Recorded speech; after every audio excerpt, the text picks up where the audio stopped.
പ്രിയമുള്ളവരെ, മറ്റുള്ളവർക്ക് പ്രയോജനപ്പെടാൻ സാധ്യതയുള്ള ഒരു ടോപ്പിക്കും കൂടെ കാണാനിട വന്നു. നിങ്ങൾക്കായി ഷെയർ ചെയ്യാം. ഒന്ന് ശ്രദ്ധിക്കുക.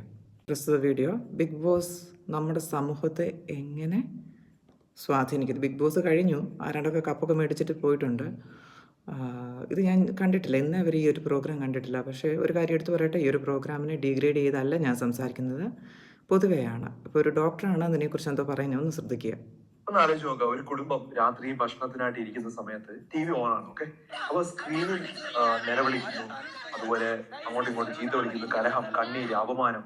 മനസ്സിൽ ശരിക്കും സന്തോഷം നൽകേണ്ട ഒരു സമയത്ത് നമ്മൾ വിനോദമാണെന്ന് വിചാരിച്ചിരിക്കുന്ന ഒരു സാധനം നമ്മുടെ മനസ്സിൽ നെഗറ്റിവിറ്റി കൊണ്ടുവരികയാണ്.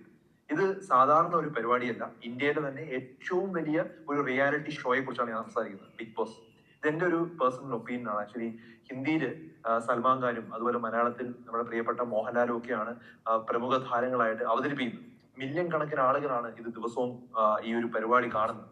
പക്ഷെ ഇന്ന് ശരിക്കും നമ്മൾ സംസാരിക്കുന്ന ഒരു കാര്യം എന്ന് പറഞ്ഞാൽ വളരെ ഗൗരവമായിട്ടുള്ള ഒരു വിഷയമാണ്. കാരണം നമ്മുടെ കുട്ടികളാണെങ്കിലും നമ്മുടെ മുതിർന്നവരും എല്ലാം ഇത്തരം പരിപാടികൾ സ്ഥിരമായി കാണുകയാണ്, അവർ അഡിക്റ്റ് ആകുകയാണ്. അപ്പൊ നമ്മുടെ സമൂഹത്തിന് അത് എങ്ങനെ ബാധിക്കുന്നു, അതുപോലെ കുടുംബ മൂല്യങ്ങളെ ഇത് തകർക്കുന്ന രീതിയിലുള്ള ചില കാര്യങ്ങൾ നടക്കുന്നുണ്ട്.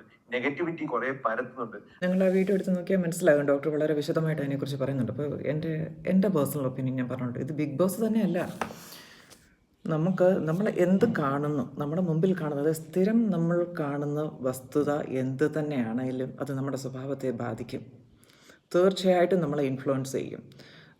പണ്ട് തൊട്ടേ എൻ്റെ മനസ്സിൽ, ഇപ്പോൾ ഇതുപോലുള്ള പ്രോഗ്രാമല്ല, മനസ്സിൽ ഉള്ള ഒരു കാര്യമാണ്. അതായത് ഈ വാർത്താ ചാനലുകളിലെ സംവാദങ്ങൾ ജസ്റ്റ് ഒന്ന് കേട്ടു നോക്കുക, തലയ്ക്ക് ഭ്രാന്ത് പിടിക്കുന്ന അവസ്ഥയാണ്. അതായത് ആൾക്കാർ അവിടെ കിടന്നങ്ങ് ആർഗ്യുമെൻ്റ് എന്ന് പറഞ്ഞു കഴിഞ്ഞാൽ മറ്റൊരാൾ പറയുന്നത് കേൾക്കാൻ കൂടെ മനസ്സിലാകാതെ അങ്ങ് നിലവിളിയാണ്.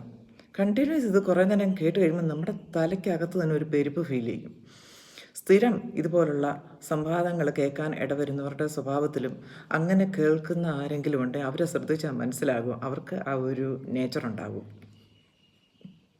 ഇത് ആരെയും ഞാൻ എടുത്തു പറയട്ടെ, ആരെയും ഞാൻ പേഴ്സണലി ഡിഗ്രേഡ് ചെയ്ത് പറയുകയല്ല, ആരെയും മനസ്സിൽ കണ്ടിട്ടുമല്ല. നിങ്ങൾ ശ്രദ്ധിക്കുക അങ്ങനെയുള്ള ആൾക്കാർ. അപ്പം ഇതുപോലെ ഇപ്പോൾ ഈ ബിഗ് ബോസിനെ കുറിച്ച് പറഞ്ഞു. ബിഗ് ബോസ് തന്നെയല്ല, ഇപ്പം മലയാളത്തിലുള്ള ഒരുപാട് സീരിയലുകളുണ്ട് അമ്മായിയും മരുമോളും തമ്മിലുള്ള അടിയും തൊഴിയും ഒക്കെ കാണിക്കുന്നത്. ഇതൊക്കെ കണ്ട് ചിലരുടെ മനസ്സിൽ വിഷമയമാവുകയാണ്. വിവരമില്ലാത്തവരെ അങ്ങനെ ആകത്തുള്ളൂ എന്ന് ഒന്നാമത് തന്നെ ചിന്തിക്കുക.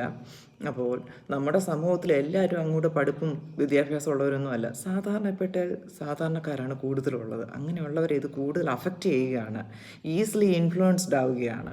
അപ്പോൾ ഒന്ന് ശ്രദ്ധയുണ്ടായിരിക്കുക, നിങ്ങൾ എന്താണ് കാണുന്നത്, നിങ്ങൾ എന്താണ് മനസ്സിലാക്കുന്നത് എന്ന് സ്വയം അറിയുക.